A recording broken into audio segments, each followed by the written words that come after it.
दोस्तों, आज भाजपा को कई मोर्चों पर मात लगी है, मात हुई है। सुप्रीम कोर्ट में हारे हैं वो लोकतांत्रिक लड़ाई, नैतिक लड़ाई, राजनीतिक लड़ाई, एथिकल किसी भी मापदंड से आप गिन लें, हारे हैं वो।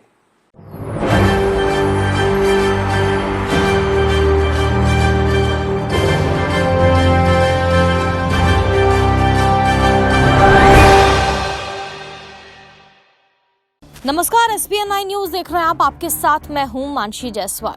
कांग्रेस नेता और वरिष्ठ वकील अभिषेक मनु सिंघवी ने प्रधानमंत्री नरेंद्र मोदी पर बड़ा हमला बोला है। जी हां, प्रधानमंत्री नरेंद्र मोदी को लेकर अभिषेक मनु सिंघवी ने बड़ी भविष्यवाणी की है। उनका कहना है कि जिस तरीके से राहुल गांधी को मानहानि मामले में फंसाया जा रहा है, जिस तरीके से 2024 के लोकसभा चुनाव के मद्देनजर अभिषेक मनु सिंघवी ने प्रधानमंत्री नरेंद्र मोदी पर बड़ा हमला बोला है, उसको लेकर लगातार एक भविष्यवाणी अभिषेक मनु सिंघवी की तरफ से की जा रही है। कहा जा रहा है कि प्रधानमंत्री नरेंद्र मोदी की संसद सदस्यता भी उनसे छीन ली जाएगी। सुप्रीम कोर्ट के फैसले का जिक्र करते हुए उन्होंने क्या कुछ कहा, सुनिए। दोस्तों, आज भाजपा को कई मोर्चों पर मात लगी है, मात हुई है।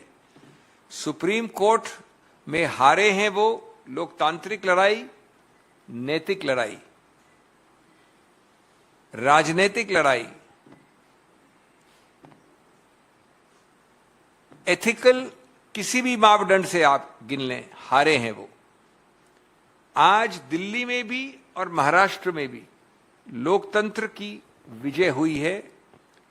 समाधान निकलेगा और लोकतंत्र पे जो हनन किया है बीजेपी सरकारों ने या बीजेपी भाजपा द्वारा नियुक्त एलजीज ने, उनको बहुत हद तक वापस संतुलित किया है इस निर्णय ने। भाजपा ने जो संघवाद पे सीधा हमला मचाया है दिल्ली में, उसको वापस संतुलित किया गया है। एलजी और गवर्नर्स के रोल, एलजी दिल्ली में, गवर्नर महाराष्ट्र में, उनके रोल पे एक बहुत बड़ा प्रश्न चिन्ह लगा है। भाजपा के कहने पे, भाजपा के आदेश पे। आज इन सब चीजों से लोकतंत्र को किस प्रकार नहीं चलाना चाहिए, भाजपा की उस प्रवृत्ति को एक्सपोज किया गया है और एक प्रकार से एक बहुत उच्चतम स्तर पे भाजपा के एंटिक्स को, उनके मजाकिया व्यवहार को एक तमाचा लगाया गया है। दोस्तों, मेरा सौभाग्य था कि मैं इन दोनों केसेस में मैंने पैरवी की थी। जहां तक महाराष्ट्र का सवाल है, मैं आपको बताना चाहता हूं कि जो भी महत्वपूर्ण निष्कर्ष हैं कानूनी उस निर्णय में, वो पक्ष के पक्ष में है। जिन्होंने याचिका दी है उनके पक्ष में है। क्या बचा है इसके बाद? आपने उस निर्णय में यह होल्ड किया, एक नंबर, कि जो व्हिप होती है वो राजनीतिक पार्टी वाली होती है, विधायिका पार्टी वाली नहीं होती है। दो, जो whip so called Shinde faction ने जारी की है वो गैर कानूनी है। मैं दोहरा रहा हूं, गैर कानूनी, सीधा प्रत्यक्ष 5 जजों की खंडपीठ ने कहा है। नंबर 3, जो माननीय स्पीकर, और आप स्पीकर की बात कर रहे हैं, सो कॉल्ड शिंदे फैक्शन को वैध माना है, उनको रिकॉग्नाइज किया है, वो पूरी तरह से गैर कानूनी है, असंवैधानिक है। नंबर 4, राज्यपाल जी, माननीय राज्यपाल, इतने बड़े ओहदे के पदाधिकारी, उन्होंने जो निर्णय लिया कि आप फ्लोर टेस्ट करेंगे अमुक तारीख को, वो फ्लोर टेस्ट पूरी तरह से गैर कानूनी है।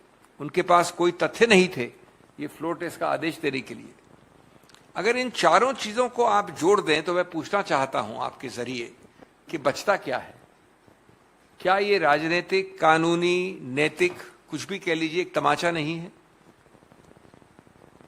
क्या जितने भी महानुभाव हैं जिनके नाम लिए गए निर्णय में, वो इस प्रकार की सस्ती राजनीति के शिकार नहीं हुए बीजेपी के कहने से? और अगर वापस श्री उद्धव ठाकरे को बरकरार नहीं किया गया, उसका महत्व बहुत कम हो जाता है। जो मूल बात वो ये है कि इस निर्णय में लिखा है कि आपको माननीय स्पीकर जल्द से जल्द जो डिस्क्वालिफिकेशन की याचिकाएं पड़ी हैं, लंबित हैं, उनका निर्णय करिए। अब मैं आपसे एक महत्वपूर्ण प्रश्न पूछ रहा हूं आपके जरिए। अगर माननीय स्पीकर विलंब न करें, सत्य का मार्ग लें, कानून और संविधान का मार्ग लें, और वो उठाते हैं इतने सारे लोगों की एक याचिका कोई भी, तो क्या डिस्क्वालिफिकेशन के अलावा उनके पास कोई भी विकल्प है? संभव नहीं, उनको डिस्क्वालीफाई करना ही पड़ेगा। क्यों? क्योंकि उन्होंने एक ऐसे विप के आधार पर एक्शन लिया है जो गैर कानूनी है, और एक ऐसे विप को इग्नोर किया है जो कानूनी है। तो अगर आप विप के उल्लंघन करेंगे तो निश्चित रूप से डिस्क्वालिफिकेशन तो ऑटोमेटिक होता है, इसका कोई डिफेंस नहीं है। इसलिए मैं आपको एक भविष्यवाणी कर सकता हूं कि जो चाल चरित्र चेहरा आपने बीजेपी सरकारों का और बीजेपी के आदेश देने वाले उच्च पदाधिकारियों का देखा है, उसके अंतर्गत आदेश बड़ा स्पष्ट होने वाला है कि जितना विलंब कर सको करो, जितना अवॉइड कर सको करो, जितना निर्णय ऐसा करो कि निर्णय न हो वो करो, यानी निर्णय करने वाला निर्णय ये करो, क्योंकि निर्णय सिर्फ एक तरफ हो सकता है और गलत निर्णय करेंगे आपको चुनौती होगी उसकी। ये दुर्भाग्य है इस देश का, लेकिन मैं चाहूंगा कि मेरी भविष्यवाणी गलत हो। अगर आप दिल्ली की तरफ चलें, वहां राज्यपाल थे, यहां एलजी हैं। कोई ऐसा मुद्दा नहीं है जो याचकों ने उठाया हो, उसमें से एक भी मुद्दा उच्चतम न्यायालय ने नकारा हो याचकों के विरुद्ध, सबको माना है।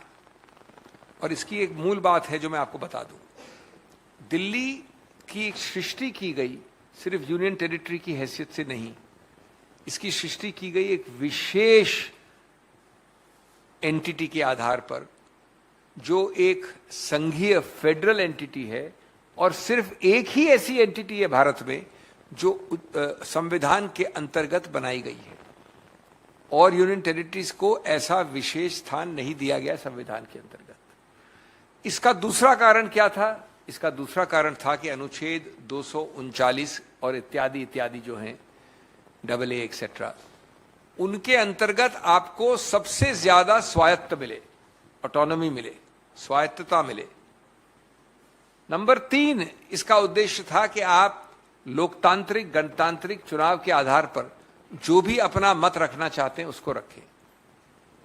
ये तीनों चीजों को इस गैर कानूनी असंवैधानिक व्यवहार द्वारा बीजेपी की केंद्र सरकार ने नगण्य बनाने का प्रयत्न बार बार किया है।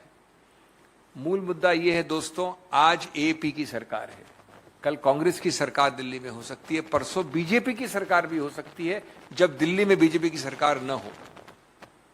किसी की सरकार हो वो मुद्दा नहीं है। मुद्दा यह है कि क्या दिल्ली के ढांचे में वो स्वायत्तता मिलेगी जो हमारे संविधान निर्माताओं, इस प्रावधान के निर्माताओं का संपूर्ण और एकाकी उद्देश्य था। उद्देश्य तो बना दिया, लेकिन उसको हमने कार्यान्वित करने में पूरी तरह से नगण्य कर दिया।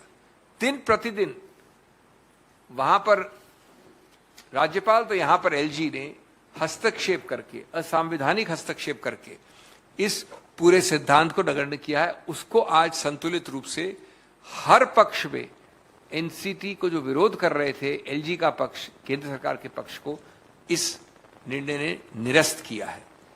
और ये दिल्ली की जीत है, दिल्ली के नागरिकों की जीत है, स्वायत्तता की जीत है, लोकतंत्र और गणतांत्रिक जो सिद्धांत हैं जिसके अंतर्गत आप एक विशेष संवैधानिक यूनियन टेरिटरी का नियंत्रण करते हैं, उसकी जीत है। तो सुना आपने किस तरीके से अभिषेक मनु सिंघवी यहां पर बड़ा हमला बोलते हुए प्रधानमंत्री नरेंद्र मोदी पर नजर आए। अब क्या वाकई अभिषेक मनु सिंघवी की यह भविष्यवाणी सच साबित होगी?